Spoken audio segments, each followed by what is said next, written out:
Hey guys, Hal Weatherman, President of the Electoral Education Foundation, joined by Vice President of Research, Major Dave Getz. Major Dave, I'm telling you, what you have told me, which we're going to reveal here tonight, I'm shocked and I'm amazed. And I'm not going to jump to conclusions.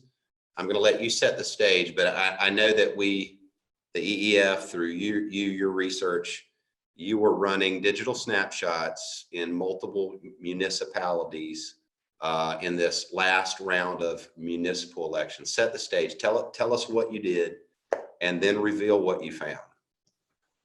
Well, you see how we actually were in a time crunch, because the municipal election that was held on the 2nd of November, just 2 weeks ago, was preceded by a primary election on October 5th.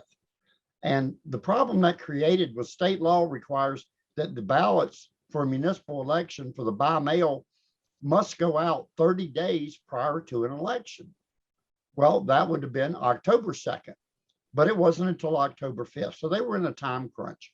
And I started going through the absentee data file, which again shows everybody who votes either by mail or in person at one stop. And I noticed that the absentee by mail ballots for November 2nd were going out as early as September 29th.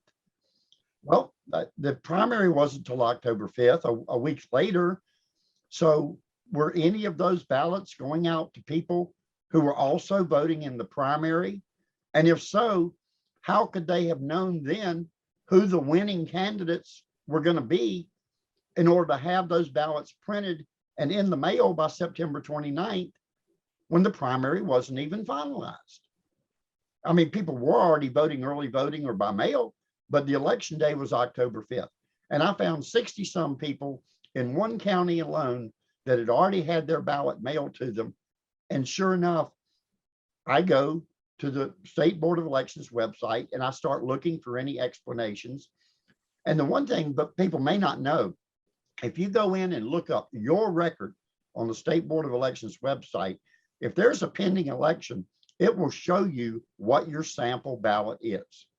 So I looked at the sample ballot for those people whose ballot was mailed to them on the 29th of September. And lo and behold, they had an October 5th primary ballot and a November 2nd general ballot. And the winners seem to have already been determined. They would have had to be for the November ballot to reflect the winners of the October 5th election.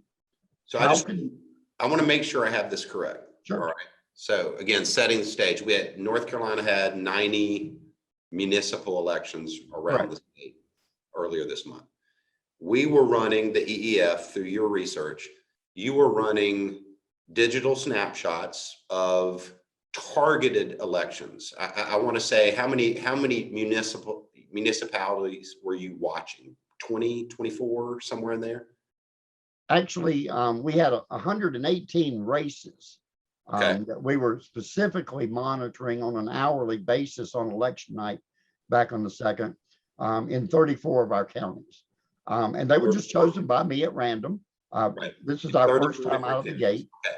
And then out of those, you found how many municipalities where it appears that ballots for the general election were being mailed out prior to that county's primary election? How many? It involved the elections in 6 counties.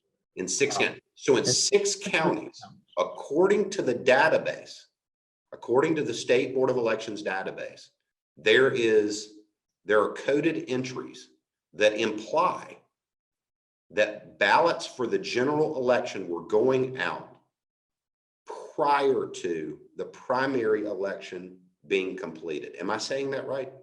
Exactly. And let me show you an example here. Take a look at this voter's record.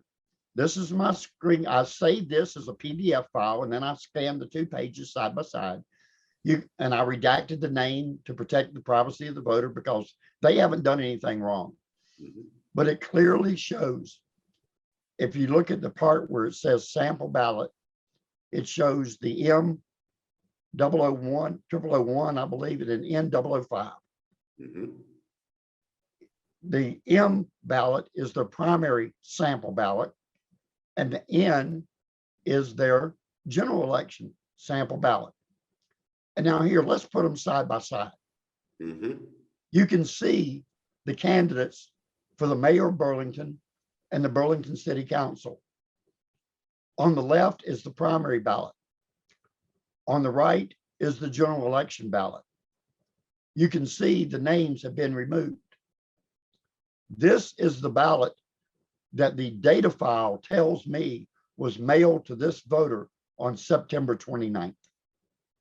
Because that data file gives me the date it was requested, the date it was sent to the voter, and the date it came back. And it came back on the 12th of October. The Alamance County Board of Elections had this ballot completed by the voter and in their hands on the 12th of October. And that's the day they conducted the canvass for the October 5th primary and formally declared who the winners were. They could not have known in advance who the winners were in order to have that ballot printed and in that voter's hand to be mailed out on September 29th. I'm almost speechless by what you found on this. And again, here at EEF, we jump to no conclusions. We jump to no conclusions. All you're doing in your research is looking at what the state board tells us. The State Board of Elections, according to their records in 6 different counties, there's empirical evidence, if you will, that it looks like the general election ballot was being mailed out to voters prior to the primary's completion.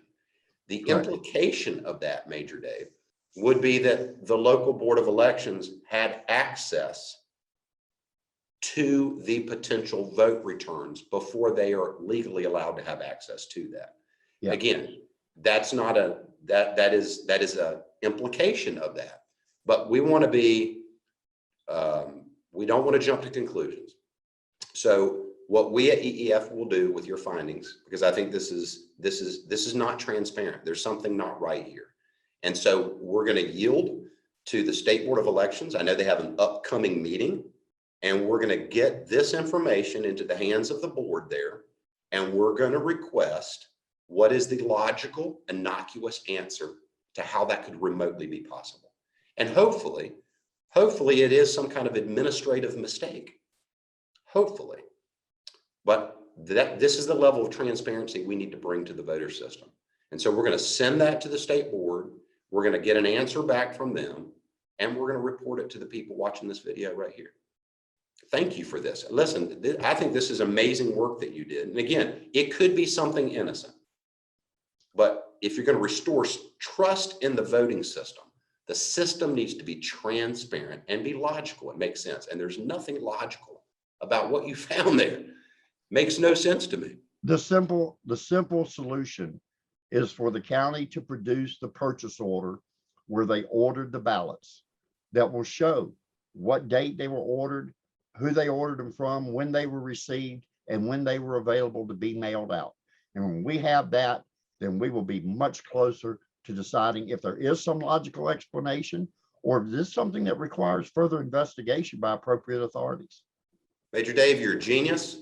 Let's do a freedom of information request to all 6 of those counties from the EEF asking exactly for that information, and let's report what we find. Thank you for that, Major Dave. Awesome findings. Guys, if you're watching this is the level of analysis that the EEF will do every election cycle. And our goal is to build trust in the election system by holding that system accountable, and transparency and honesty is crucial to that. And so if you like what you're seeing, if you're concerned about election integrity, if you want to learn more, if you want to see our findings when we put them out, go to the electoraleducationfoundation.com, the electoraleducationfoundation.com. Sign up for our e-newsletter, and you'll get our findings delivered directly to you. Videos like this. Take the videos, put them on social media, please. Put them on Facebook, Twitter, share them so that other people can join this movement. We thank you for your time and attention. We'll join you next time.